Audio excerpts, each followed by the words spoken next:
పరిశుద్ధుడైన దేవా, పరలోకమందున తండ్రి, యేసుక్రీస్తునైనా మీ గాయపడిన పాదాలకు వందనములు, స్తోత్రములు. బైబిల్ పఠన నిమిత్తమై ఈ సాయంకాలం వేళ మమ్మల్ని సమకూర్చిన మా తండ్రి, మీ పాదాలకు వందనము చెల్లిస్తుంటున్నాం.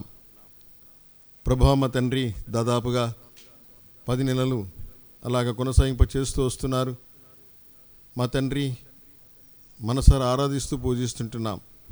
అలసటలు లేకుండాను ప్రభా మా తండ్రి, ఆయా సందర్భాల్లో శరీర బలహీనతలు వచ్చినప్పటికీ అనేకుల యొక్క ప్రార్థన, ప్రభా మా తండ్రి, మా కుటుంబంలో ప్రార్థన, విశ్వాసుల యొక్క ప్రార్థన మీరు ఆలకించి అంగీకరించి ఈ పరిచర్యను కొనసాగింపజేస్తున్నాం. మా తండ్రి, మీ పాదాలకు వందనము చెల్లిస్తున్నాం. మనసారా ఆరాధిస్తూ పూజిస్తూ ఈ బైబిల్ పఠనంలో మీరు తోడుగుండండి. ఈ కూడికకు ఆది అంతం మీరే ఉండి నడిపింప చేయమని, నా నోట మీ మాటలు ఉంచమని, తోడుగుండమని, నడిపింప చేయమని యేసు పరిశుద్ధ నామమున ప్రార్థించి అడిగి స్తుతించి వేడుకుంటున్నాము తండ్రి. ఆమేన్.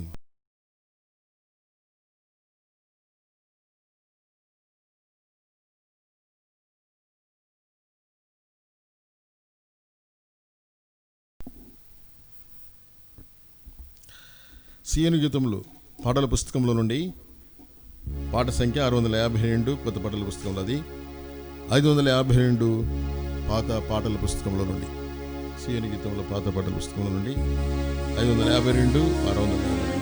మన జీవితమంతయు అనుక్షణము యుద్ధమే.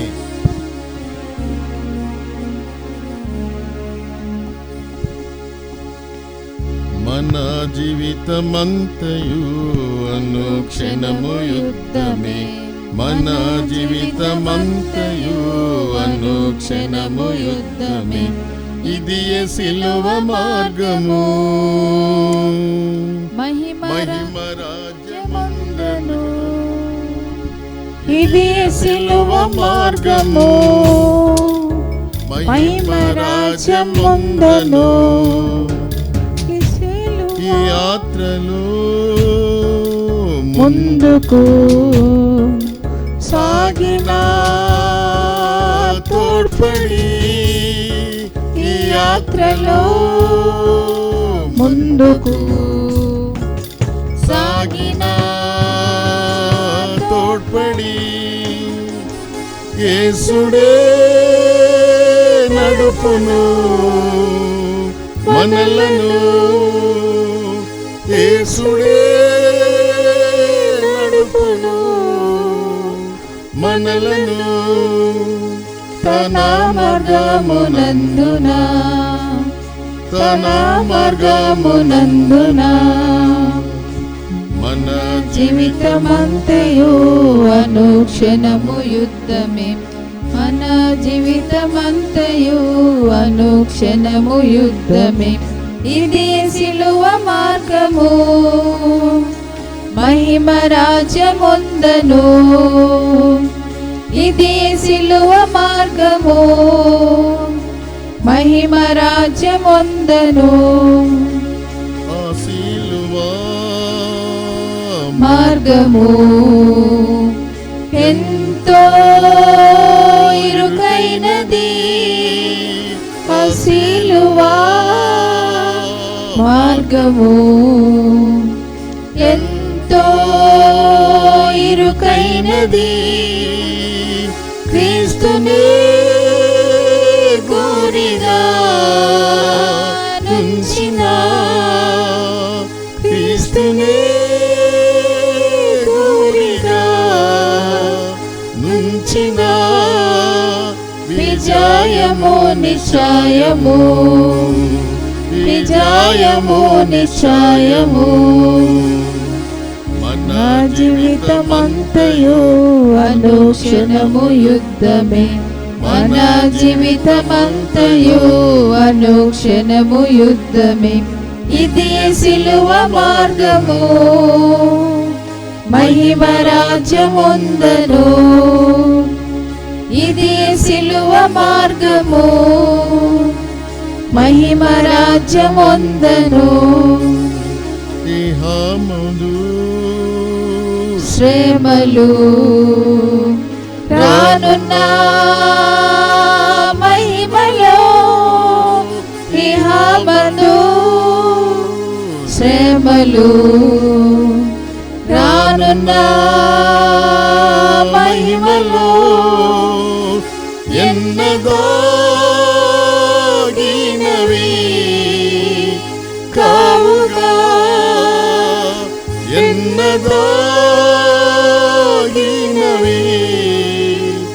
కావుగా. క్రీస్తే దుఃఖము బాపును, క్రీస్తే దుఃఖము బాపును. మన జీవితమంతయు అనుక్షణము యుద్ధమే, మన జీవితమంతయు అనుక్షణము యుద్ధమే. ఇది సిలువ మార్గము, మహిమ రాజ్యముందను. ఇది సిలువ మార్గము, మహిమ రాజ్యముందను. ఈ జగతిలో కష్టములు బాధలు కలిగిన, ఈ జగతిలో కష్టములు బాధలు కలిగిన, ధైర్యము విడువక యుద్ధము, ధైర్యము విడువక యుద్ధము. జయించే ప్రభు ఇహమును, జయించే ప్రభు ఇహమును. మన జీవితమంతయు అనుక్షణము యుద్ధమే, మన జీవితమంతయు అనుక్షణము యుద్ధమే.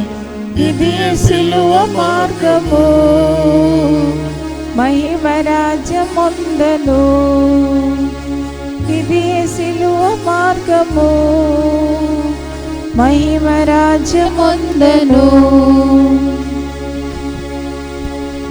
బైబిల్ పల్లె వాడుకుందాం. మీరున్న స్థలాలలో లేచి నిలబడి పాడుదాం. బైబిల్ పల్లవి పాడుదాం, లేచి నిలబడి పాడుదాం.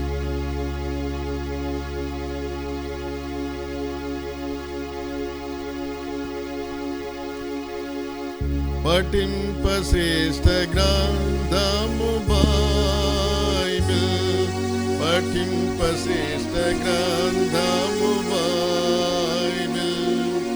అనుదినము పఠించిన ప్రేమ తోడ నడుపును, ఓ పఠింప శ్రేష్ఠ గ్రంథము బైబిల్. दुनिया में सबसे प्यारे पुस्तक बाइबल, दुनिया में सबसे प्यारे पुस्तक बाइबल. पढ़ेंगे उसको रोज बरोज, सामने कतरा कोई ना हो. वो दुनिया में सबसे प्यारे पुस्तक Bible. The best book to read is the Bible. The best book to read is the Bible. If you read it every day, it will help you all the way. Oh, the best book to read is the Bible.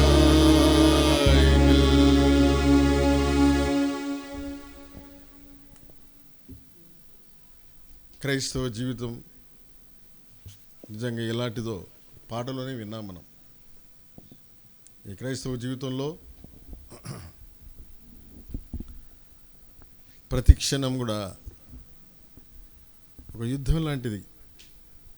ప్రతి క్షణం ప్రతి నిమిషం కూడా దేవునిని మహిమపరిచే విధంగా మన ప్రవర్తన ఉండాలి. ప్రభువు మెచ్చే విధంగా మన ప్రవర్తన ఉండాలి.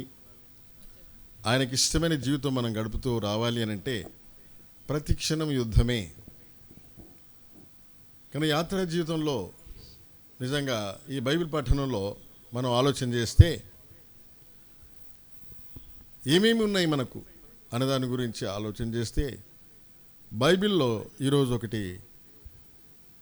మనము ఒక అంశాన్ని మనం తీసుకొని ఒక వ్యక్తి జీవితంలో ఎలాగ జరిగినాయి, తన జీవితంలో ఏం సాధించుకున్నాడు, ఏమి సంపాదించుకున్నాడు, కొద్ది సమయం మనం దేవుని సన్నిధిలో గడుపుదాం. యాకోబు రాస్తాడు ఇలాగా. దయచేసి పరిశుద్ధ గ్రంథం బైబిల్లో యాకోబు రాసిన పత్రిక 4వ అధ్యాయంలో ఇలాగా వ్రాస్తాడు యాకోబు. దయచేసి చదువుదాం మనం అందరం కలిసి. యాకోబు రాసిన పత్రిక 4వ అధ్యాయం 1వ వచనం. యాకోబు రాసిన పత్రిక 4వ అధ్యాయం 1వ వచనం. దయచేసి చదవండి. మీలో యుద్ధములను పోరాటములను దేని నుండి కలుగుచున్నవి? మీ అవయములలో పోరాడు మీ భోగేచ్ఛల నుండియే గదా. మరి ఒక పర్యాయం దయచేసి చదవండి. మీలో యుద్ధములను పోరాటములను దేని నుండి కలుగుచున్నవి? మీ అవయములలో పోరాడు మీ భోగేచ్ఛల నుండియే గదా. ప్రభు సాయం కోసం ప్రభు వైపు చూద్దాం. ప్రభు సాయం కోసం ప్రార్థిద్దాం. పరిశుద్ధుడా, మహోన్నతుడా, నిత్య నివాసి అయిన మా తండ్రి, ఈ బైబిల్ పఠనంలో దయతో మీరు మాట్లాడండి నాయన. అంశం ఏదైనప్పటికీ మా గురి మీ మాటలపైన, పుటనలు వేయబడిన మీ మాటలపైన ఉంచాలి. మా చెవులు వినగలిగే విధంగా ప్రభా మీ కృప గ్రహించండి. మా హృదయం గ్రహించే విధంగా మీరు జ్ఞాపకం చేసుకోండి. గ్రహింపు లేకపోతే ఎంతసేపు వాక్యమైనా కూడా ప్రభా మా తండ్రి అంత కూడా వృద్ధానే. గ్రహింపు లేని కారణాన నిజంగా మమ్మల్ని మేము మోసపుచ్చుకుంటున్నామనేది కూడా బహుజాగ్రత్తగా గమనించుకునేటి వారంగా ఉండాలి. ప్రభా మా తండ్రి మేము బేరీ చేసుకునేటువంటి వారం. మనిషి యొక్క కెపాసిటీ ఇంత సమయం వరకే గమనిస్తే మెదడు స్వీకరిస్తుంది, ఆ తర్వాత స్వీకరించదు. ఇలాంటి మాటల చేత దేవుని యొక్క వాక్యాన్ని రకరకాల డిస్కషన్స్ చేత అలాగే ప్రభా మా తండ్రి నిర్లక్ష్యం చేసే స్వభావం ఇంటి వారం తండ్రి. వీటి ఇతర వాటి గురించి మేము ఇట్లా డిస్కషన్ పెట్టుకోం. మానవుని కనుక నేను కూడా ప్రభా మా తండ్రి లోకంలో ఉన్నాను, నేను కూడా నిజంగా దేనికి ప్రాధాన్యతనిస్తున్నాను? అలా మొదటిగా నన్ను నేను తలంచుకొని మీ సన్నిధానంలో ఒప్పుకున్నాను. ఈ యొక్క ప్రభామతను అందరి ఎదుటికి రాకపూర్వమే ఎంత సమయం గడపాలి దేవుని దగ్గర కొలత లేదు. అలాగే ప్రభా మా దేవదయ్యల మా తండ్రి గడపాల్సినంత సమయం గడపలేదు ప్రభు అని క్షమాపణ కోరుతున్నాం. కానీ మళ్ళీ అదే రిపీట్ చేస్తున్నాం. ఇది మీకు అయిష్టం కనుక వినబోయేది కూడా జాగరూకతతో వినగలటకు సహాయం చేయండి. చెబుతున్నాను, నన్ను జ్ఞాపకం చేసుకోండి తండ్రి. ఆశగల ప్రాణాన్ని తృప్తిపరచండి. బిడ్డలు ఆశతో వచ్చారు. ఏనాడు కూడా మేము పరిచర్లోకి వచ్చిన మొదలుకొని సంఖ్య చూడలేదు నాయన.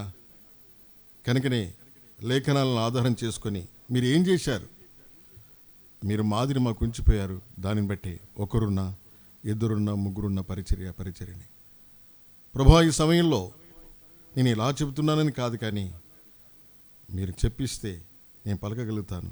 నా నోట మీ మాటలు ఉంచితే ప్రభా మా తండ్రి విషితపరచగలను.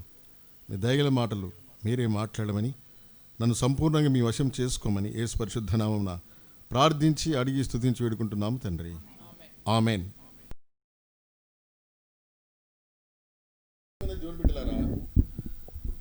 నిజంగా నువ్వు రక్షణ మార్మల్స్ పొందావో లేదో కానీ, దేవుని బిడ్డ అయినావో లేదో కానీ, ఎవరైనప్పటికీ దేవుని యొక్క వాక్యము పుటం వేయబడినటువంటిది. వాక్యమనగా ప్రభు అయిన యేసుక్రీస్తు వారు. ఆ వాక్యము దినదినం మనతో మాట్లాడుతున్నది అనేది ఆ దినాలలో ప్రవక్తల ద్వారా మాట్లాడిన దేవుడు రకరకాల విధాలుగా మాట్లాడిన దేవుడు, నానా విధాలుగా మాట్లాడిన దేవుడు ఈ అంతములో కుమారుని క్రీస్తు ద్వారా మాట్లాడుతున్నది అనేది హెబ్రీలకు రాసిన పత్రిక మొదటి అధ్యాయంలో, దయచేసి చదవమ్మా. హెబ్రీలకు రాసిన మొదటి అధ్యాయం స్పష్టంగా రాయబడింది. లేఖనాల ఆధారంగానే మనం మాట్లాడుకుందాం కొద్దిసేపు. ఎందుకోసం? ప్రభు పూర్వకాలమందు అంటే ఆది నుంచి నానా సమయములలోను, నానా సమయాలలో ఏ సమయమైనా కానీ, నానా సమయములు అంటే అనేక రకాల సమయాలలో ఏ సమయమైనా, నానా విధములుగాను, అదేంటి నానా విధాలుగా, అప్పుడు అక్కడ ఏం అవసరమో, అక్కడ ఏం కావాలనో ఆ విధంగా ప్రవక్తల ద్వారా మాట్లాడాడు. మన పితరులతో మాట్లాడిన దేవుడు ప్రవక్తల ద్వారా చెప్పిస్తే ఆ ప్రవక్తలు ఏం చేశారంటే నోటి బూరగా, ఇదిగో ఉన్నవాడు ఇలాగ చెప్తున్నాడు, యెహోవా అయిన దేవుడు ఇలాగ చెప్తున్నాడు, మార్పులేని దేవుడు ఇలాగ చెబుతున్నాడు. ఆయన చెప్పిన మాటలు మన పితరులకు చెప్పారు. ఈ దినముల అంతమందు కుమారుని ద్వారా మనతో మాట్లాడను. సహోదరా సహోదరి, వాక్యం వింటున్నటువంటి వారలారా, వాక్యం అనగా ప్రభు అయిన యేసుక్రీస్తు వారు చాలాసార్లు మనం జ్ఞాపకం చేసుకున్నాం. ఈ సమయంలో దేవుడిచ్చిన తలంపు ఏంటంటే ఆత్మీయమైన తలంపు. 4వ అధ్యాయం, యాకోబు రాసిన పత్రిక 4వ అధ్యాయం. ఇది ఎవరికి రాశాడు అనే దాని గురించి ఆలోచన చేస్తే మన దగ్గర బైబిల్ ఉంటాయి కనుక లేఖనాల ఆధారంగా కొన్ని మనం చెబుతాం. మొదటి అధ్యాయం మొదటి వచ్చిన చదవమ్మా త్వరగా. యాకోబు రాసిన మొదటి పత్రిక, దేవుని యొక్కయు ప్రభు అయిన యేసుక్రీస్తు యొక్కయు, దేవుని యొక్కయు ప్రభు అయిన యేసుక్రీస్తు యొక్కయు దాసుడైన యాకోబు అన్య దేశముల యందు చెదరియున్న, చూడండి, అన్య దేశములందు చెదిరియున్న 12 గోత్రముల వారికి శుభమని చెప్పి వ్రాయను. అదన్నమాట. అంటే ఎవరు వీళ్ళు 12 గోత్రాలు ఎవరని చెప్పండి? ప్రజలు, ఇశ్రాయేలు ప్రజలు చెదిరి ఉన్నారు. ఈనాడు మనం ఇశ్రాయేలు, ఇంతకుముందు వాక్యం విన్నాం కదా మనం. ఇశ్రాయేలు ప్రజలు ఎవరు? ఇశ్రాయేలు ప్రజలు ఎవరు? విశ్వాసులు. యాకోబుతో, మన అబ్రహాంతో అంటాడు దేవుడు, అలాగే ఇస్సాకుతో అంటాడు ప్రభు. కనుకనే సహోదర సహోదరి, ఇశ్రాయేల్ అందరూ కూడా ఇశ్రాయేల్ కారనేది రాయబడింది బైబిల్లో. దేని గురించి రాయబడింది? అబ్రహాంకు 2 కుమారులు. ఒక కుమారుడు ఎవరు? ఇష్మాయిల్. ఏమిటి అని అంటే, నిజంగా వాక్యం ఆలోచన చేస్తే అతను కూడా దేవుడు ఆశీర్వదించాడు. అతను కూడా ఆయన నుంచి రాజులు వచ్చారు. ఇవంతా చరిత్ర పరిశుద్ధ కింద బైబిల్లో రాయబడింది. ఇస్సాకు వలననేదే సంతానం. నిజంగా దేవుని యొక్క వాక్యం జాగ్రత్తగా గమనిస్తే, పరిశుద్ధాత్మ దేవుడు అబ్రహాము జన్మించినప్పుడు, ఆ తర్వాత ఆయన పెరిగి పెద్దవాడైన తర్వాత, ఆ తర్వాత ప్రభు మాట్లాడిన తర్వాత, ఆ తర్వాత భార్యాభర్తలకు వచ్చిన తర్వాత గెరారు దేశంలోకి వచ్చినప్పుడు అబీమెలెకు రాజుగా ఉంటాడు. నేను కంపారిజన్ చెప్తున్నాను. అక్కడ రాయబడింది పరిశుద్ధ బైబిల్లో శారా గురించి ఏమని రాయబడింది? బహు చక్కని రాయబడింది కదా. అప్పుడు ఆ దేశవాసులు సామాన్యులు గారు వాళ్ళు. కనుకనే ఎందుకంటే చెప్పినావు అని చెప్పి రాజు అన్నప్పుడు నా సహోదరి అని చెప్తాడు. ఎందుకంటే చెప్పినావు అని చెప్పి రాజు అంటే, నన్ను చంపుతారేమో నా భార్యను బట్టి అని చెప్పి. కారణం ఏంటి? దుర్మార్గపు మనుషులు ఉన్నారు అక్కడ ఆ దేశంలో. నన్ను చంపుతారని నా భార్యను నా సహోదరి అని చెప్పాను. సరే, దానికి రీజనింగ్స్ ఉన్నాయి, అన్నీ కూడా ఆధారయుక్తంగా ఎట్లా సహోదరి ఏంటనే తర్వాత ఉన్నాయి. తర్వాత బైబిల్లో ఒక చక్కటి మాట రాయబడింది. మన ఆజ్ఞల విషయాలకు వచ్చినప్పుడు పొరుగు అని దేనిని కూడా ఆశించకూడదు. ప్రభు ఎంత ఖచ్చితంగా చెప్తాడంటే, ఆ యొక్క మనుషుని యొక్క భార్య విషయంలో నీవు రాజుతో అంటాడు ఒక చక్కటి మాట అంటాడు. ఏం మాట అంటాడు చెప్పగలుగుతారా? అతని భార్య విషయంలో నీవు చచ్చినవాడవు అని చెప్తాడు. అర్థమవుతుందా? పరాయి స్త్రీ గురించి క్రైస్తవులు, క్రీస్తు నెరిగిన వారు ఇలా చెగుడు చచ్చిన వాడితో సమానంగా ఉండాలి. ఆజ్ఞ అతిక్రమమే పాపం. ఈ దినాలలో మరి అలాగా ఆలోచన చేస్తే ఈ పాపపు లోకంలో క్రైస్తవులు నిజంగా దేవుని ఆజ్ఞను అనుసరించి, వాక్యాన్ని అనుసరించి నడిస్తే నిజంగా దుర్మార్గపు క్రియలు, దుష్కార్యములు జరగవు. ఇస్సాకు కూడా అలాగే అంటాడు. ఇస్సాకు భార్య పేరు ఏం పేరు? రిబ్కా. ఆమె కూడా అందగతే, ఆమె కూడా మిక్కిలి చక్కనిది. అతను కూడా అదే మాట అంటాడు. వాళ్ళ నాయన ఏమన్నాడో అదే మాట అంటాడు. ఎందుకు అంటే ఈయన భార్య భర్తలు ఉన్న విషయాన్ని రాజు చూస్తాడు కిటికీలో నుంచి. చూస్తే అప్పుడు అంటే ఎందుకు ఇట్లా చేసావు నువ్వు అని అంటాడు, నా సోదరు అంటే ఇక్కడ మనుషులు వాళ్ళని బట్టి నన్ను చంపుతారేమని ఉద్దేశం చెప్పానంటాడు. అబ్రహాము మాట్లాడిన మాట కుమారుడైన ఆ దేశం మాత్రం అదే, రాజు మాత్రం అదే. అర్థమవుతుందా? మనుషులు వారే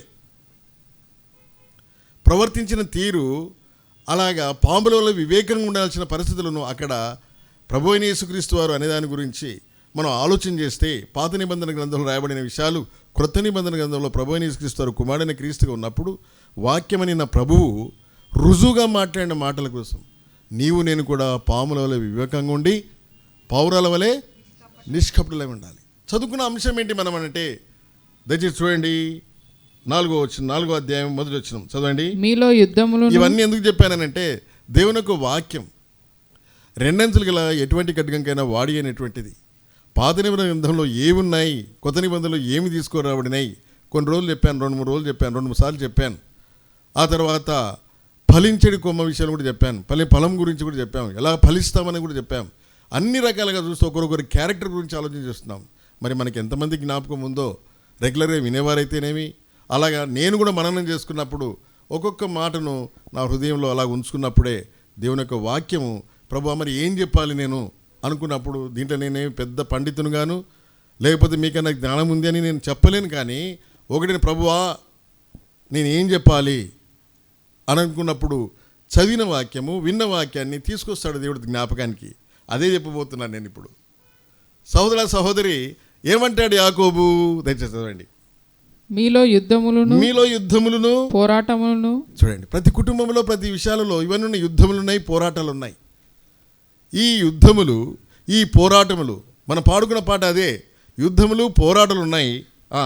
దేని నుండి వస్తున్నాయి? కలుగుచున్నవి. దేని నుంచి కలుగుతున్నాయి అంటున్నాడు. ఈ 12 గోత్రములు చెదిరినటి వారు ఆయా దేశాలు చెదిరినటి ఈ యొక్క 12 గోత్రముల విశ్వాసులు అనేది ఇజ్రాయెల్ ప్రజలకు ప్రభు ఈ యొక్క యాకోబు రాస్తూ మీలో యుద్ధములను పోరాటములను దేని నుండి కలుగుతున్నవి? మీ అవయములలో అంటే మన అవయములలో పోరాడు మీ భోగేచ్ఛల నుండి, మనకున్నటి భోగేచ్ఛల నుండియే. ఈ శరీరము ఎవరిది? వాక్యానుసారంగా చెప్పండి, ఎవరిది? ఆయన విలువ పెట్టి మనకు, ఆయన సొత్తు. ఈ శరీరం ఎవరిది? మీరు విలువ పెట్టి కొనబడినట్టు వారు. ఆయన సొత్తు, మన సొత్తు కాదు ఇది.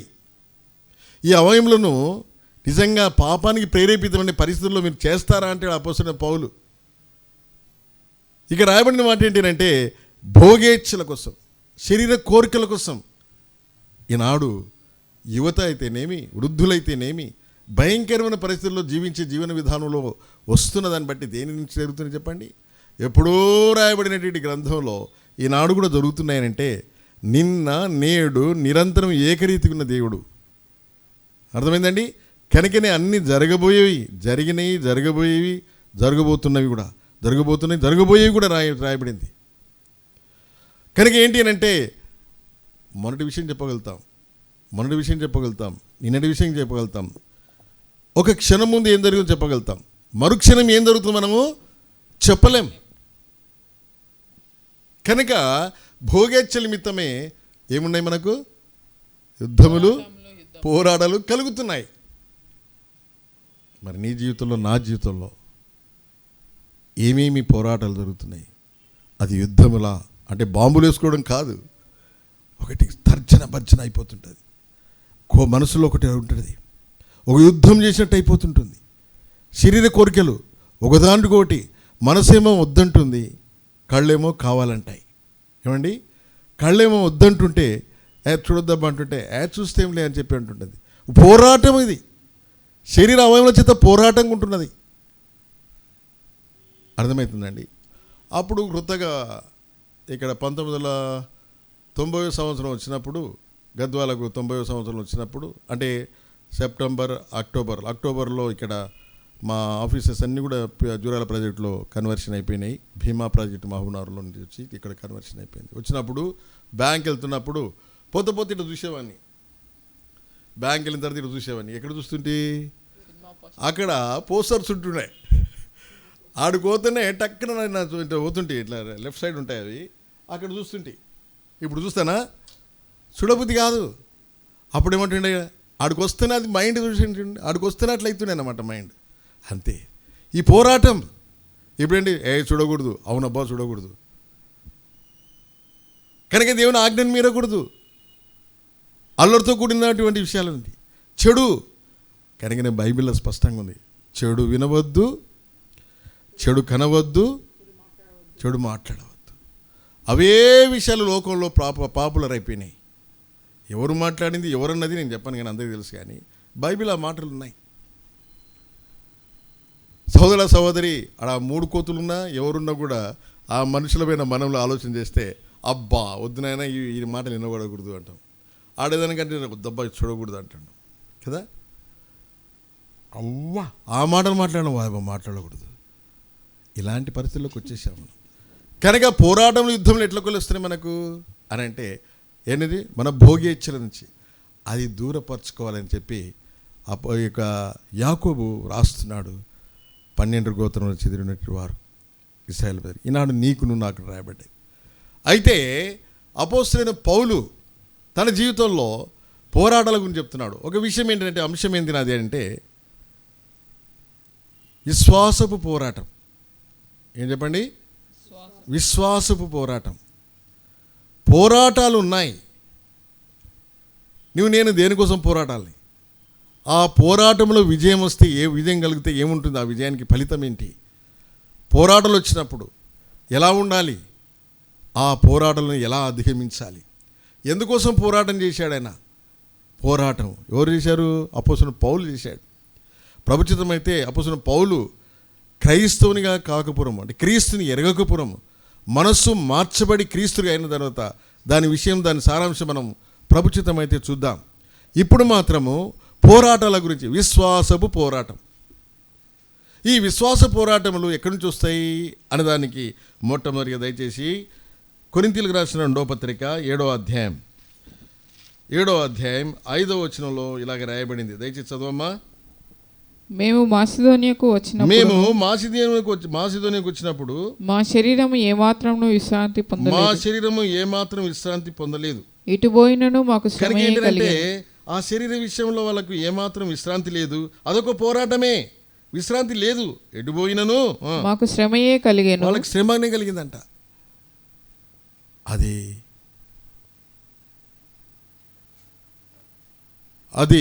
అలాగుందన్నమాట. అది పోరాటాలు ఉన్నాయన్నమాట. ఒక పోరాటం. ఏం పోరాటము? అక్కడ యాకోబు అంటున్నాడు, భోగేచ్ఛల నుంచి శరీరము. ఈ శరీరం దేని కోరుతుంటుంది, అది లెక్క చేయదు. అబ్బా అన్నట్టుగా ఉంటుంది. ఈయనకు శ్రమలు ఉన్నాయి, విశ్రాంతి లేదు, ఎడిపోయిన శ్రమలు ఉన్నాయి, వెలుపట పోరాటములు. అది అన్నమాట. వెలుపట పోరాటములున్నాయి, శ్రమలున్నాయి, బాధలున్నాయి, ఇరుకులున్నాయి, ఇబ్బందులున్నాయి. ఎటుపోయినను కూడా శ్రమలున్నాయి, వెలపట పోరాటములు, లోపట భయములు ఉండెను. కనుక ఇక్కడ ఎవరైనా 3వ అంతస్తు కొనుపబడి దేవునితో స్వయంగా మాట్లాడిన వ్యక్తి, 3వ ఆకాశం, అదే 3వ దానంటే 3వ ఆకాశమే. కనుక అక్కడ 3వ ఆకాశం కొనుపబడి మాట్లాడిన వ్యక్తికి ఏమున్నాయి? పోరాటాలు ఉన్నాయి, లోపల భయం ఉంది. ఏం పోరాటం ఇది అనంటే విశ్వాసికి పోరాటం. తన విశ్వాస యాత్రా జీవితంలో పోరాటం. దేవుని నిందించలేదు. ఇక ఎక్కడ కూడా అపోస్తలుడైన పౌలు, మీరు చదవండి పత్రికలు, ఆయన ఈడవబడ్డాడు, చంపాలని వారు ప్రయత్నం చేసిండ్రు. ఏం దేవుడు అబ్బాయి, దేవుడు నమ్ముకుంటే ఇన్ని కష్టాలు వచ్చినప్పుడు ఎక్కడ అనలే ఆయన. సహోదరా సహోదరి, నేను అన్నామో లేదో ఒకసారి చూసుకుందాం. వద్దాబాయి జీవితం కాల అనేటి అన్నామో లేదో ఒకసారి ఆలోచించేద్దాం. ఏలియా అన్నాడు, ఎవరు ఏలియా అన్నాడు, వెలున్నాడు, మళ్ళీ పోల్చుకుంటాం. మనం పోల్చుకొని ఆయనే అన్నాడు, అబ్బా ప్రభా నీ చిత్తమైతే తీసుకున్నాను, చేత కాదని చెప్పి ఆయనే అన్నాడు. ఫలానాయన అన్నాడు, ఆయనకి ఇది వచ్చింది, అది వచ్చింది. మనం ఏంటి అని అంటే వాళ్ళకి జరిగినవి యుగాంతమందు మనకు బుద్ధిగా రాయబడ్డాయి కనుక మనం ఏంటి ఎలా ఉండాలనేది చూసుకోవాలి. ఎత్తబడి గుంపులు ఉండటానికి ప్రయత్నం చేసే వారంగా ఉండాలి.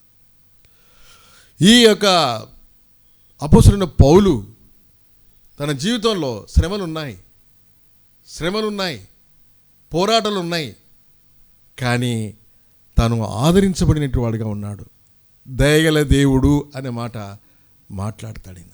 ఏమండి, దయగల దేవుడు కనుక పోరాటాలు ఉన్నాయి, వెలపడ పోరాటాలు ఉన్నాయి. సువార్త కోతే పోరాటం ఉంది, ఆయనకు చిప్పడానికి కోతే పోరాటం ఉంది, లోపల ఉన్న భయం ఉంది. మళ్ళీ వీళ్ళేమంటారో, సంఘంలో వాళ్ళంటారో, వీళ్ళంటారో, ఇవన్నీ ఉన్నాయి ఆయనకు. కానీ ఎక్కడ కూడా దేవుని నిందించలే, ఎక్కడో వెనకంజ వేయలేదు. ఆ దయగల దేవుని చేత ఏదో రకంగా ఎవరి ద్వారానైనా కూడా ఆదరించబడినటువంటి వాడుగా ఉంటున్నాడు. పోరాటాలు ఉన్నాయి, శ్రమలున్నాయి, భయాలున్నాయి. ఏంటి? విశ్వాసపు పోరాటములు. ఈ విశ్వాసపు పోరాటము దేనినైనా కూడా ఎదిరించగలదు, దేనినైనా కూడా ఏం కలుగుతుంది? అది ఓర్చుకొని పోగలుగుతుంది. నిరీక్షణ కలిగినది, నిరీక్షించబడే వాటి యొక్క నిజస్వరూపమే విశ్వాసము.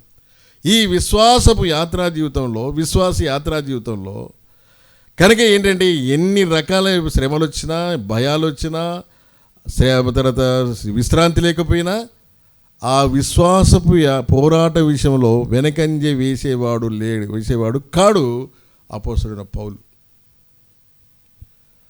అది ఒకటి. ఈ రెండవది ఏంటంటే ఫిలిప్పీలకు రాసిన పత్రికలో ఇలాగ అంటాడు. అక్కడ ఒక శ్రమను తను అనుభవించిన దాని గురించి చెప్తాడు కదా. దయచేసి ఫిలిప్పీలకు రాసిన పత్రిక మొదటి అధ్యాయం,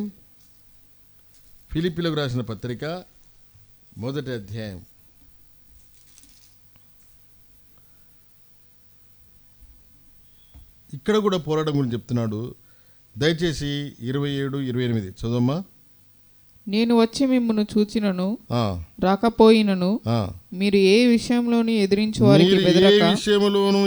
వారికి బెదరక అందరూ ఒక్క భావంతో సువార్త విశ్వాసపక్షమున పోరాడుచు. కనుక ఏంటంటే విశ్వాసం ఏది? సువార్త విశ్వాస పక్షాన పోరాటం. ఈ పోరాటం సంఘంలో వ్యక్తులు విశ్వాసులు పోరాడాలంటే ఎలాగుండాలి? వీళ్ళు చెప్తున్నాడు. తన జీవితంలో శ్రమలున్నాయి, తన జీవితంలో విశ్రాంతి లేదు, భయాలున్నాయి, అన్ని రకాలుగా వెలపట లోపట. ఆ సమయంలో తను ఏం చేశాడు? నిజంగా ఓపికతో ఓర్మితో ఉన్నాడు. ఆ దేవుని చేత, దయగల దేవుని చేత తీతొస్తే ఆదరించబడ్డాడు. ఆ విశ్వాసాన్ని కొనసాగింపజేయడానికి, ఆ పోరాటంలో విజయం సాధించడానికి సమాయత్తపరచబడినటువంటి వాడిగా అయినాడు. రెండవదిగా మనం చూస్తే సువార్త విశ్వాసపక్షమున పోరాడేది. ఈ పోరాటం విషయంలో సంఘంలో ఉన్నటువంటి వారు ఎలా ఉండాలి అంటే ఏక మనస్సు గలవారై నిలిచి ఉన్నారని, అలాగే ఏక విశ్వాసం నిలిచినటువంటి వారంగా ఉండాలి. నేను మిమ్మల్ని గూర్చి వినులాగున, అట్లా వినడానికై నేను మిమ్మల్ని గూర్చి వినులాగున మీరు క్రీస్తు సువార్తకు తగినట్టుగా ప్రవర్తించాలి. ఈ విశ్వాసపు నిజంగా ఏంటి? సువార్త విశ్వాసపు పక్షాన పోరాడాలన్నప్పుడు ఎలా ఉండాలా? ఒకరు అందరూ కూడా ఏకత్వం కావాలి. తర్వాత సువార్తకు తగినట్టుగా ప్రవర్తించాలి. సువార్తకు తగినట్టుగా ప్రవర్తించాలంటే ఆయన ప్రేమ గురించే వివరిస్తాం. సువార్త అంటే ఆయన జన్మం గురించి,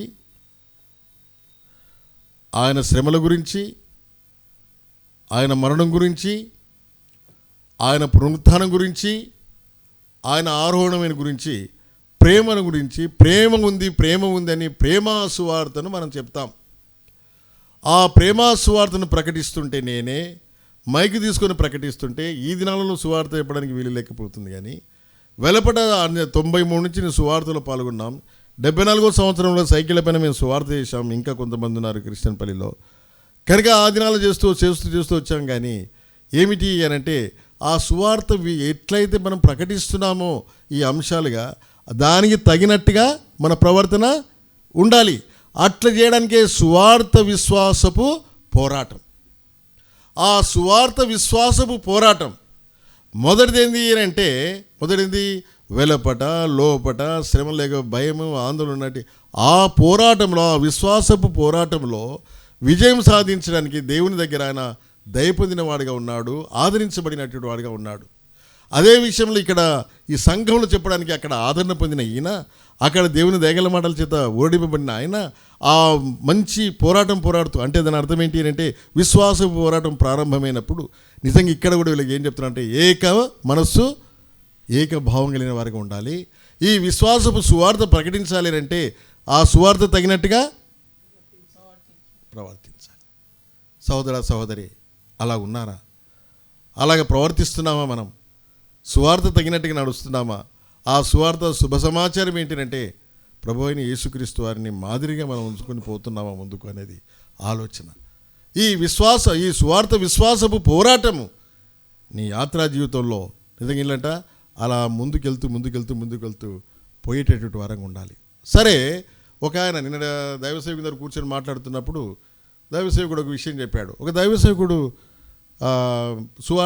సేవా పరిచయం కోసం ఒక ఆయన తీర్మానం చేసుకొస్తే హెబ్రోన్లో ఆ దినాల్లో మరి ఎవరు అంటే ఆగస్టిన్ గారు, జీటి గారు వీళ్ళంతా కూర్చొని అడిగినప్పుడు ఆ దైవ సేవకునికి తీర్మానం చేసుకొని సేవ కోసం వస్తున్నప్పుడు మరి పోరాటాలు ఉంటాయి, మరి కష్టాలు ఉంటాయి, బాధలు ఉంటాయి, మరి కొట్టే పరిస్థితులు వస్తాయి, మరి ఇవన్నీ వస్తాయి, మరి ఎట్లా ఉండగలుగుతావు, స్వార్థ ఎట్లా ప్రకటన చేస్తావు అన్నారంట.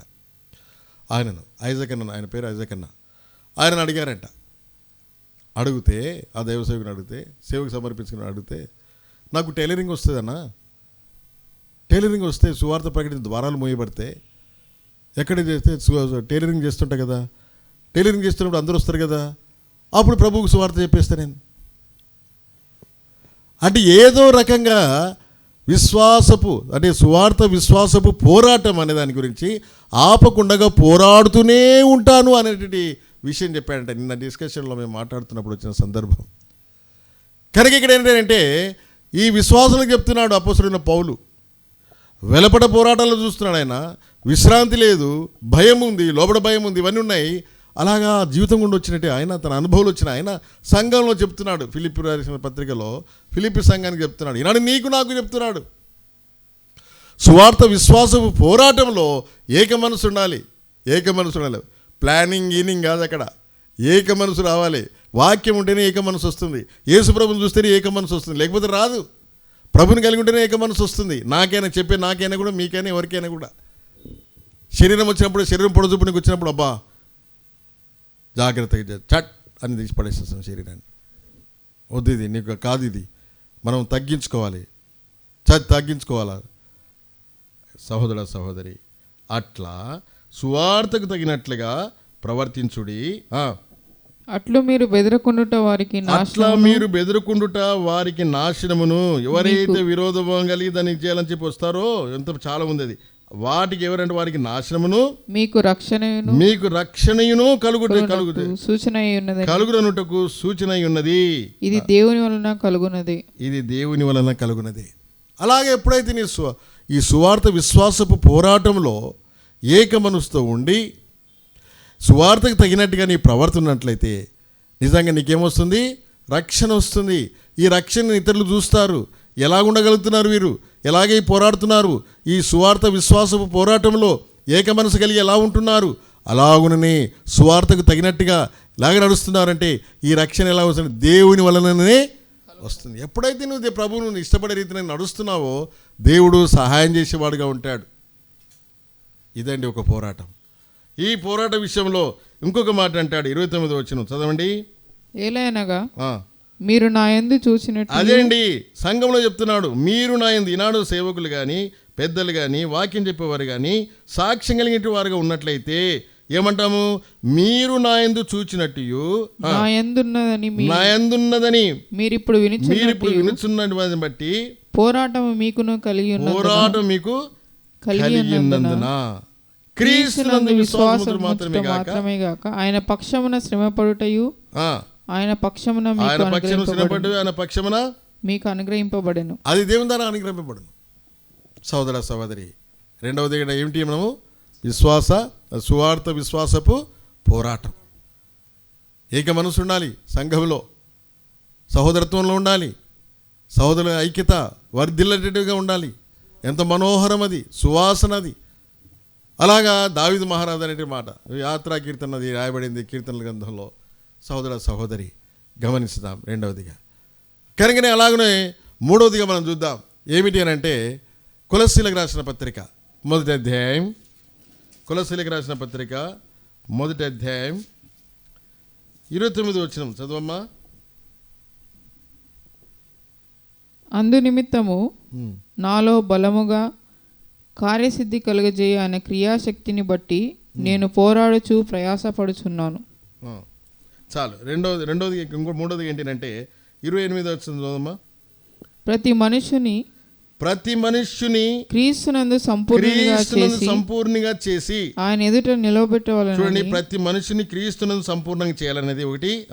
ఆయన ఎదుట నిలవబెట్టవాలని, అలా సంపూర్ణ చేసి ఆయన ఎదుట నిలవబెట్టాలని, సమస్త విధములైన జ్ఞానముతో. కనుక ఈ వ్యక్తిలో ప్రతి వ్యక్తిలో సమస్త విధమైన జ్ఞానముతో మేము ప్రతి మనుషునికి బుద్ధి చెప్పుచు ప్రతి మనుషునికి బోధించుచు ఆయనను ప్రకటించుచున్నాం.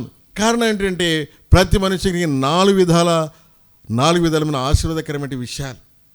మొదటిది ఏంటి అంటే జ్ఞానముతోటి, రెండోది ఏంటి బుద్ధి, మూడవది ఏంది బోధించుట, నాలుగవది ఏంది ప్రకటించుట. ఇవి ప్రతి మనిషి దగ్గర చేస్తున్నారు. ఎవరు? అపోస్తలుడైన పౌలు. సహోదర సహోదరి కొలస్సీలకు రాసిన ఈ పత్రికలో అలాగే చెప్తున్నాము. కారణం ఏంటి? అందు నిమిత్తము ఇలాగ చేయడానికి కారణం ఏంటంటే దాని నిమిత్తమే నాలో బలముగా కార్యసిద్ధి క్రియాశక్తిని బట్టి నేను పోరాడుచు ప్రయాసపడుచున్నాను. ప్రభు అయిన యేసుక్రీస్తు వారి యొక్క క్రియాశక్తి యొక్క పోరాడే తత్వము, ప్రయాసం. దేని నిమిత్తము? ప్రతి మనుషునిలో ఏం రావాలి? జ్ఞానం రావాలి. ప్రతి మనిషికి బుద్ధి రావాలి. ప్రతి మనిషికి బోధిస్తున్నారు వీళ్ళు. అలా రావాలని అలాగ ప్రకటిస్తున్నారు. కారణం ఏంటంటే నాలో బలముగా కార్యసిద్ధి కలిగజేయు ఆయన క్రియాశక్తిని. అపోస్తలుడైన పౌలులో ఒక క్రియాశక్తి, ప్రభువైన యేసుక్రీస్తు వారి క్రియాశక్తిని బట్టి నేను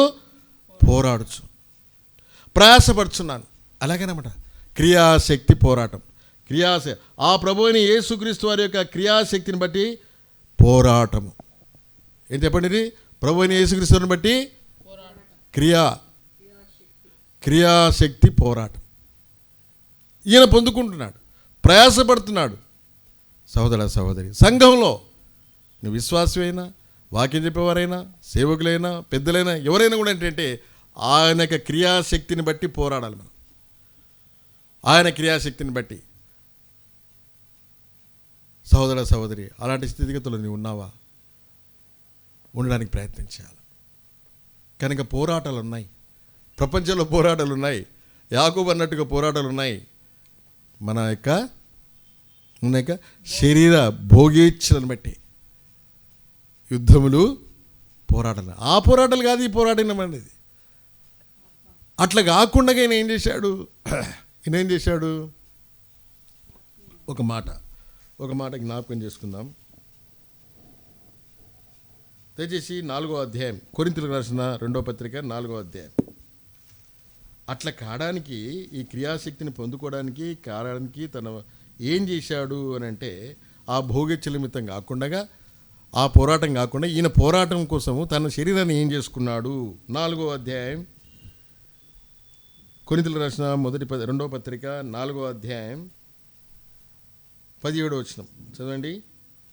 మేము దృశ్యమైన వాటిని చూడక అదృశ్యమైన వాటిని నిదానించి చూచుచున్నాము గనుక క్షణమాత్రముండు మా చులకని శ్రమ మా కొరకు అంతకంతకు ఎక్కువగా నిత్యమైన మహిమ భారమును కలుగజేయుచున్నది.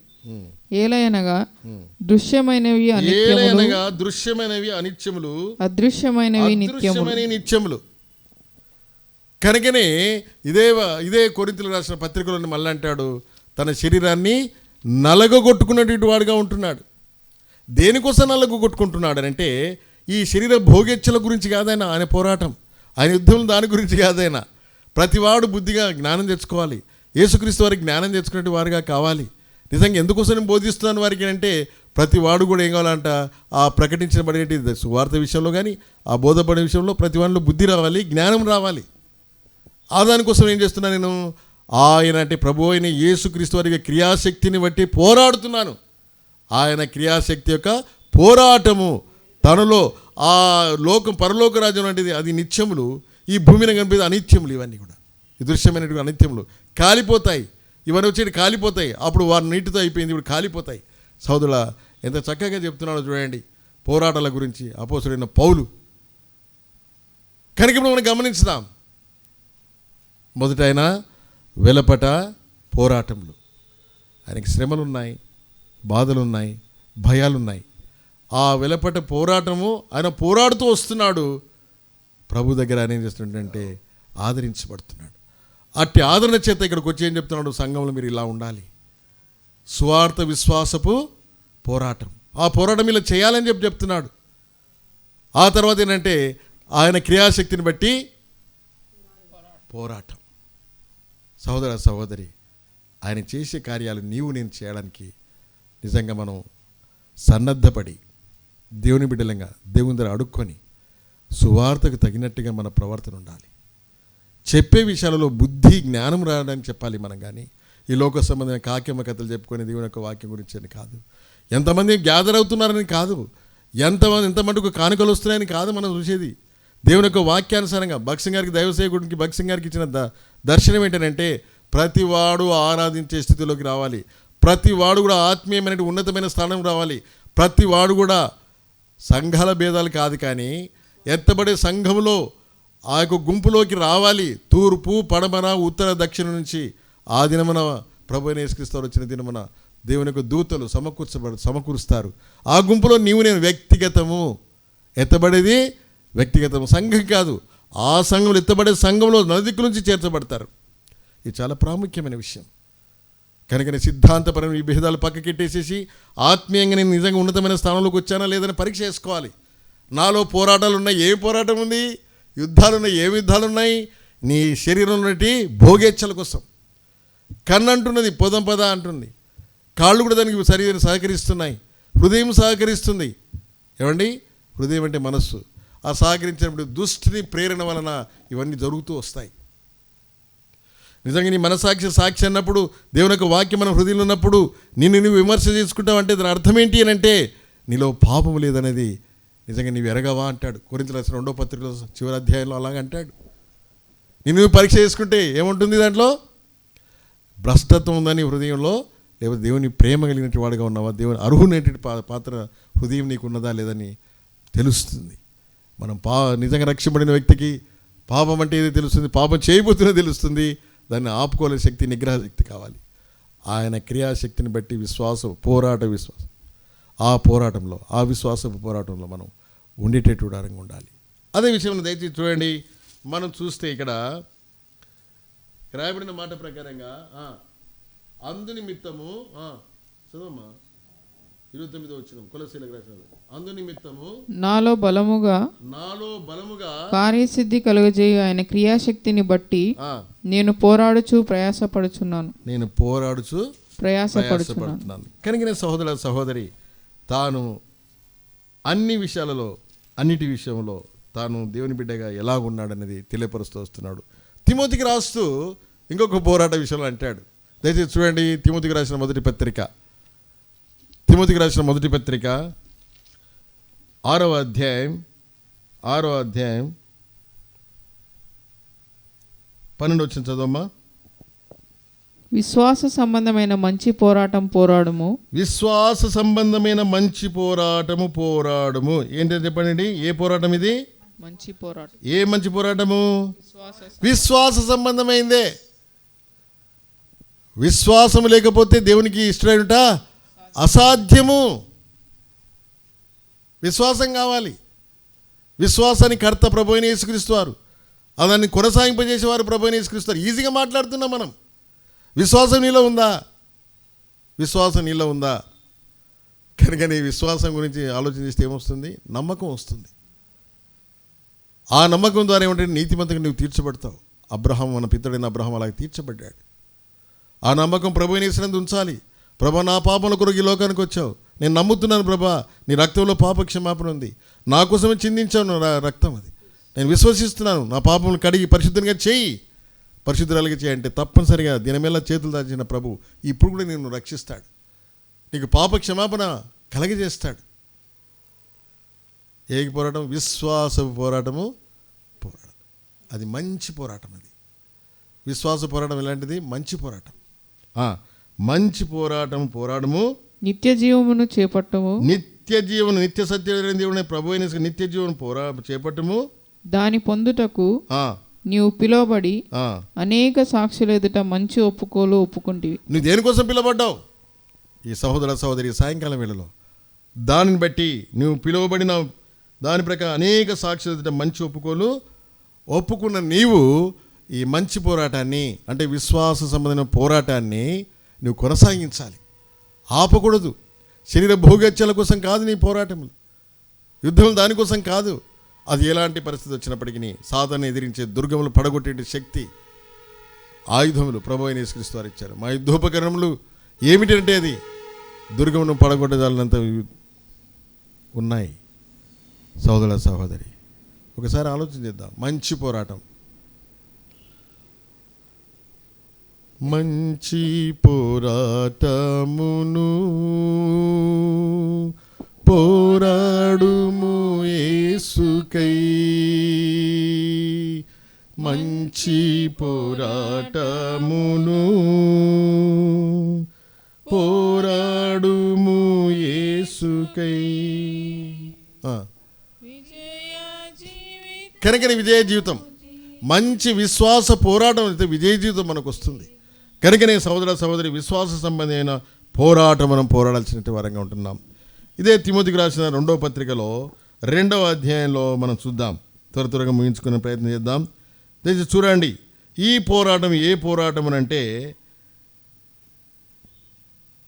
5వ వచనం దయచేద్దామా. మరియు జట్టి అయిన వాడు పోరాడినప్పుడు, ఒక జట్టి అయిన వాడు పోరాడినప్పుడు నియమ ప్రకారం పోరాడకుంటే వానికి కిరీటం దొరకదు. ఈ పోరాటం గురించి చెప్తున్నాడు. విశ్వాస సంబంధమైన పోరాటం.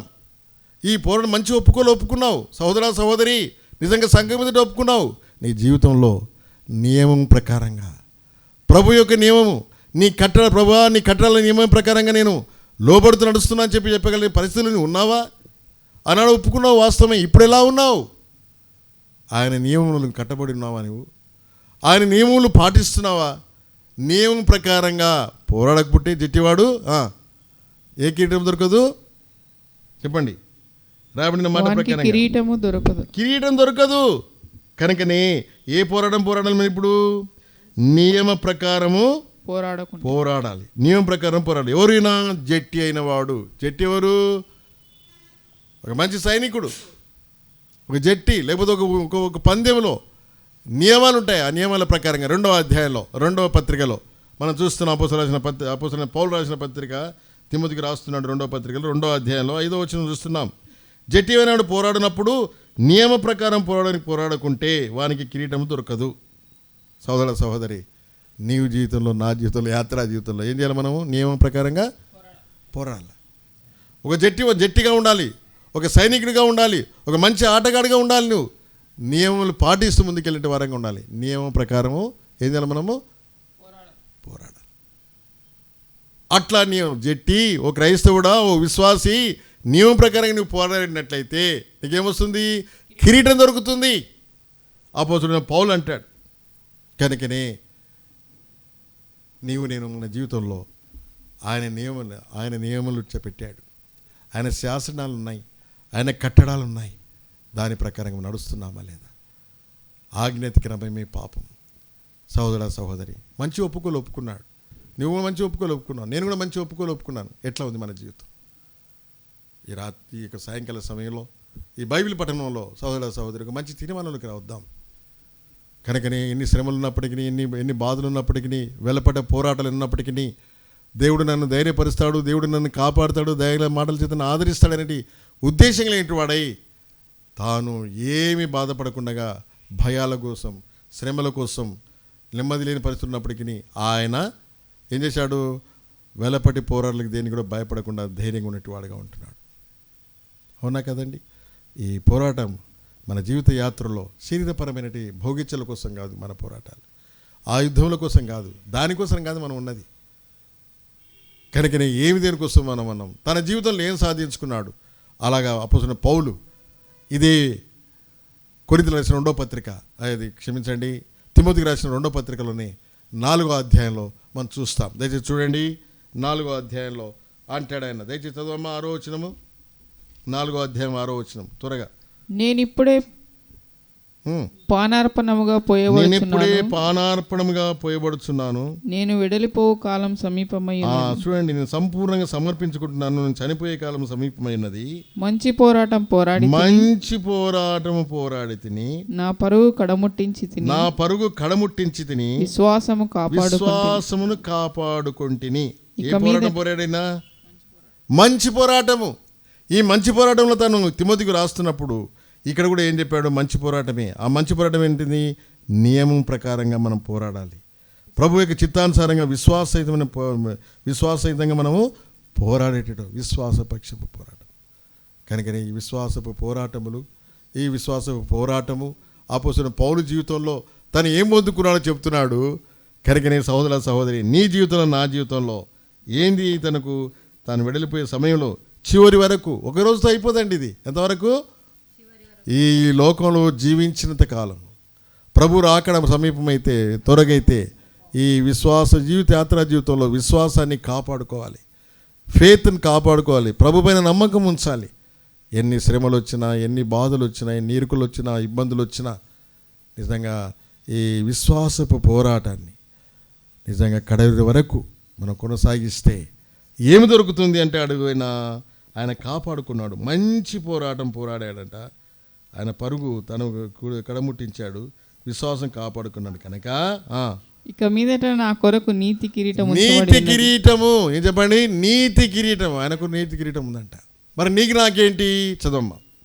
ఆ దినమందు నీతిగల న్యాయాధిపతి ప్రభు యేసుక్రీస్తు వారు విమర్శ దినమునందు నీతిగల న్యాయాధిపతి ప్రభు అది నాకు మాత్రమే కాకుండా తన ప్రత్యక్షతను అపేక్షించు వారికి అనుగ్రహించును. మరి ఆ నీతి గల కిరీటం పొందుకోవాలంటే ఈ అపోస్తలుడైన పౌలు ఎలాగ పోరాడాడు, విశ్వాసంతో పోరాడాడో, నిజంగా ఈ విశ్వాసపు పోరాటము అది ఏదుందో అలాగా ప్రభువుకు తగినట్టుగా నడుచుకుని అది నీతి కిరీటం పొందుకునే పరిస్థితుల్లోకి మనం రావడానికి ఈ యాత్రా జీవితంలో దేవుని యొక్క వాక్యం, ఆ ప్రభువును మనం కలిగి ఆయన వెంబడించి మన హృదయంలో వాక్యం ఉంచుకొని దాని ప్రకారం నడుచుకొని నియమం పాటించుకొని ముందుకెళ్తే మనకేముంది?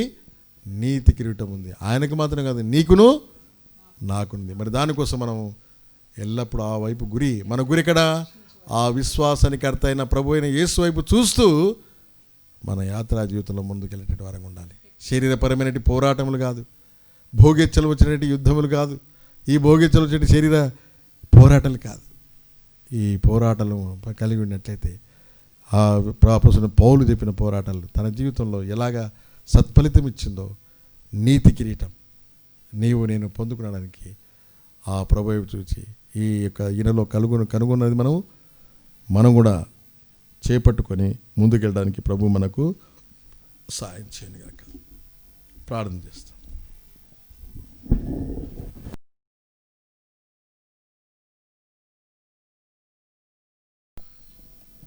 సహోదరా సహోదరి, ఒక నిమిషం. నిజంగా నీతి కిరీటం నీకు కావాలని చూస్తున్నావా? ఆశపడుతున్నావా? కిరీటం అందరికి ఇష్టమే. నిజంగా ఈ విబిఎస్ అనేది భగత్ సింగ్ గారు దేవుని కృప ద్వారా ప్రార్థనాపూర్వకంగా పొందుకున్నాడు. కిరీటాలు పెడితే నిజంగా అప్పుడు 1993కు ముందు ఈ దర్శనంలో నేను 1992లో సనత్ నగర్లో ఈబీఎస్ అయింది. మా పెద్ద కుమార్తె దివ్యదీప్తికి కిరీటం పెట్టారు. నేను ఎంత ఆనందపడ్డానో, నా కూతురికి కిరీటం పెట్టారని. జైన్ ప్రేయర్ హౌస్ సనత్ నగర్లో మేము హైదరాబాద్లో ఉన్నప్పుడు. అప్పుడు నాకు ఈ సంబంధం లేదు, దర్శనం లేదు నాకు, కానీ మందిరంకి వెళ్తున్నట్టు వాడిని అక్కడ. నిజంగా సహోదర సహోదరి, నా యొక్క బిడ్డ తలపైన నా కిరీటం చూసినప్పుడు చాలా ఆనందపడ్డాను. నిజంగా నీ కుటుంబంలో ఎవరైతే రక్షింపడలేదో ఆ నీతి కిరీటం పొందుకోవాలంటే రక్షణ అవసరం, పాపక్షమాపణ అవసరం, బాప్తీస సాక్ష్యం అవసరం. నీవు నేను రక్షింపడ్డాం, ఆ నీతి కిరీటం మనకు ఉంది. అపోస్తలుడైన పౌలుకు మాత్రమే కాదు. మరి అది పొందుకోవాలంటే మంచి పోరాటం. ఆ మంచి పోరాటమే విశ్వాసపు పోరాటం. ఆ విశ్వాసపు పోరాటం ఎక్కడ సన్నగిల్లకుండగా, ఎన్ని శ్రమలు వచ్చినా, ఎన్ని బాధలు వచ్చినా, ఇరుకులు వచ్చినా, ఇబ్బందులు వచ్చినా, విశ్వాసపు పోరాటము చివరి వరకు పోరాడితే ఆ నీతి కిరీటం మనకు దొరుకుతుంది. నీకు కావాలని ఆశపడుతున్నావా? సహోదర సహోదరి, నీ బ్రతుకు మార్చబడింది. ఎలాగ మార్చబడిందో మొదట, ఎలాగ సమయంలో రక్షింపడితో ఒకసారి జ్ఞాపకం చేసుకొని తప్పు చేసినట్లయితే క్షమించమని కోరి, నిజంగా జిట్టి అయిన వాడు నియమం ప్రకారంగా పోరాడతాడు కిరీటం కోసం. సహోదర సహోదరి, నీవు కూడా ఒకసారి ఆలోచన చేసుకో. నీ మాట తీరు ఎలా ఉంది? విశ్వాసం ఎలా ఉంది? ఆదిలో ఉన్న విశ్వాసం ఇప్పుడు ఉందా? నిజంగా ఏదైనా నీకు శ్రమ ఉందా? ఆయనకు ఉన్నాయి. బాధలు ఏమైనా ఉన్నాయా? ఆయనకు ఉన్నాయి. భయం నీకేమైనా ఉందా? ఆయనకు ఉన్నాయి. బయట ఏమైనా పోరాటాలు ఉన్నాయా? ఉన్నాయి. ప్రభు కోసం జీవిస్తున్నా. మరి ఇప్పుడు ఏం చేస్తాను? అపోస్తలుడైన పౌలు చెప్పినట్టుగా సువార్తకు తగినట్టుగా మన పోరాటం ఉండాలి. ఏక మనసుతో మనం ఉండేటట్టు వారంగా ఉండాలి. నిజంగా మంచి పోరాటం చివరి వరకు పోరాడాలి. విశ్వాసపు పోరాటం. దాన్ని పొందగోరుతున్నావా? నీతి కిరీటాన్ని నువ్వు సమర్పించుకో ప్రభువుకు. పరిశుద్ధుడైన దేవా, పరలోకమందున్న తండ్రి, యేసుక్రీస్తునైనా వాక్యం విన్నాం. మాకు నీతి కిరీటం మీరు మా కోసం కూడా ఉంచారు. మేమందరం పొందుకోవాలి. చివరి వరకు మా శరీరాన్ని ఎక్కడ ఆస్పదం చేసుకొని భోగిచ్చల కోసమై పోరాటం చేయకుండా, యుద్ధములు చేయకుండా, ప్రభువా విశ్వాసపు పోరాటం పోరాడి బిడ్డలుగా మమ్మల్ని జ్ఞాపకం చేసుకోమని, చేరొచ్చిన బిడ్డల బట్టి వందనం చెల్లిస్తూ, వారి వారి గృహాలలో, వారి వారి స్థలాలలో ఎవరైతే ఉన్నారో, ఈ బైబిల్ పఠనం విన్నారో వారందరినీ జ్ఞాపకం చేసుకోమని, శనివారం ఉపవాస ప్రార్థనలో, ప్రభుదినంలో మీరు జ్ఞాపకం చేసుకోమని, ప్రభువా మా తండ్రి అందరినీ మీరు జ్ఞాపకం చేసుకుని మీ కృపలో భద్రపరుచుకొని ఈ యొక్క కరోనా వైరస్ నిర్వీర్యమైపోయేటట్టు చేయండి తండ్రి. మీ కృప చూపించి సాయం చేయండి మా దేవా. దయగల తండ్రి, 26వ తారీఖున ప్రేమ విందు, అలాగా బాప్తిస్మాలు ఉన్నాయి. ప్రభావ మీ కృపలో జ్ఞాపకం చేసుకోండి. ఉండవల్లిలో ప్రభావ మా దేవ దయగల అన్ని పరిస్థితుల్లో అనుకూలంగా ఉండడానికి సాయం చేయమని, పరిచర్యలన్నింటినీ జ్ఞాపకం చేసుకోమని యేసు పరిశుద్ధ నామమున ప్రార్థించి అడిగి స్తుతించి వేడుకుంటున్నాం తండ్రి. ఆమేన్. మన తండ్రి అయిన దేవుని యొక్క ప్రేమయు, ప్రభు అయిన యేసుక్రీస్తు వారి యొక్క కృపయు, పరిశుద్ధాత్మని యొక్క అన్యోన్య సాహసం చేరిన మనకును తన ప్రియబిడ్డలకు సదాకాలం తోడై ఉండునుగాక. ఆమేన్. విశ్వాసకర్తావు యేసు ప్రభు, కొనసాగించు వాడ యేసు ప్రభు. విశ్వాసకర్తావు యేసు ప్రభు, కొనసాగించు వాడ యేసు ప్రభు. వినయముతో నేను నీ వైపు చూచు, విసుగాక పరుగెత్త నేర్పు. వినయముతో నేను నీ వైపు చూచు, విసుగాక పరుగెత్త నేర్పు. ప్రభు యేసు నా రక్షక, నొసగు కన్నులు నాకు నిరతమునే నిన్ను చూడా. ప్రభు యేసు నా రక్షక, నొసగు కన్నులు నాకు నిరతమునే నిన్ను చూడా. అల్ఫయు నీవే, ఒమేగయు నీవే, అల్ఫయు నీవే,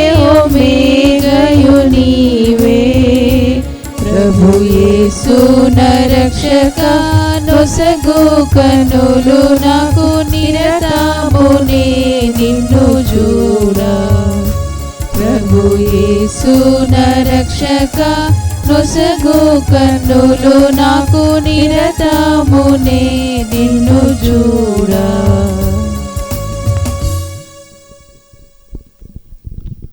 ప్రైజ్ ద లార్డ్.